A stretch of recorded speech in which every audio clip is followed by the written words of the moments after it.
මම මොනවයි හදන්නේ? හදන්නේ මේ කොස්සට කළු කොලා. මොනවයි දැම්මේ? දැම්මේ පිටි ලුණු. මේ රතු ලුණු. ස්වල්පයක්. මේ රම්ප කරපුංච. මේ තක්කාලි විලියක් දාගත්තා. ඔය කොස්සට කළු කොලක් නේ?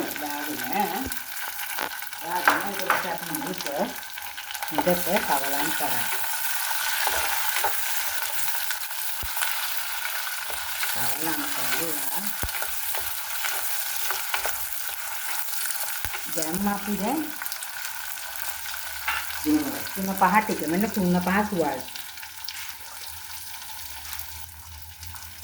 ගම්මිරිස් මේ දුරු අබ කහ උළුවල් සියලුම පන්නේ මේකේ මේ ටික දැන් දැම්මා. මේක දැන් මේක හොඳට කවලම් කරගන්න. හොඳට කවලම් කරලා. කොහොමද? කවලම් කරලා.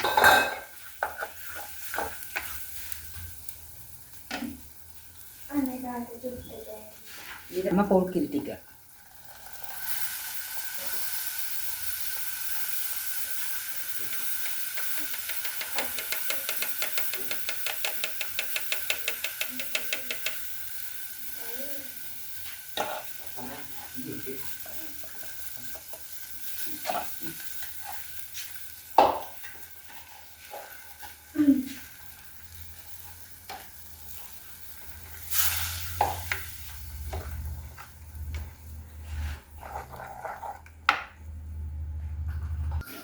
අන්තිමටම තමයි අපි ලුණු ස්වල්පයක් දාගන්නවා අන්තිමට.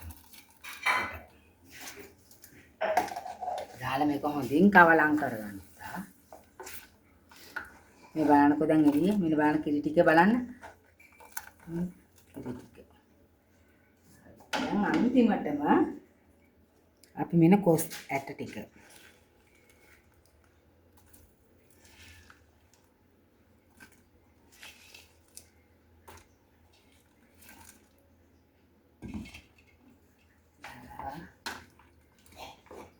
සුදු මැණිකේ අද නම් සුවඳ අද කොස්සට ටිකේ.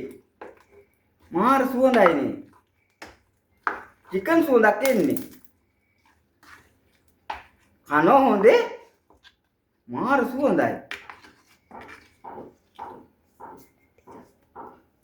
ටිකක් වෙලා මේක හොඳට පහිදා ගන්නකම් ඉන්න ඕන. ඊට පස්සේ අපි මේක බාමු. ලකුවා. අද නම් මැණිකේ කොස්සට කළු කොල තියෙන සුපිරියට මේ බලන්න. අම්මා කනෝ හොඳේ. කොස්සට කළු කොලයි බතුයි කන්න. මේවා කන්න ඉතින් මාතරටම එන්න ඕන. මාතර පිටපැත්තට ආවනම් කළු කොල ටිකක් කාලා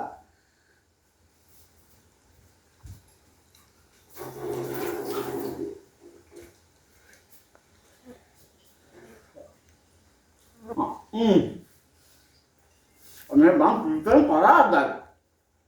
මරු. මොනවද චිකන් කියන්නේ? මෙන්න කල්පොල්ලට. ඔව්.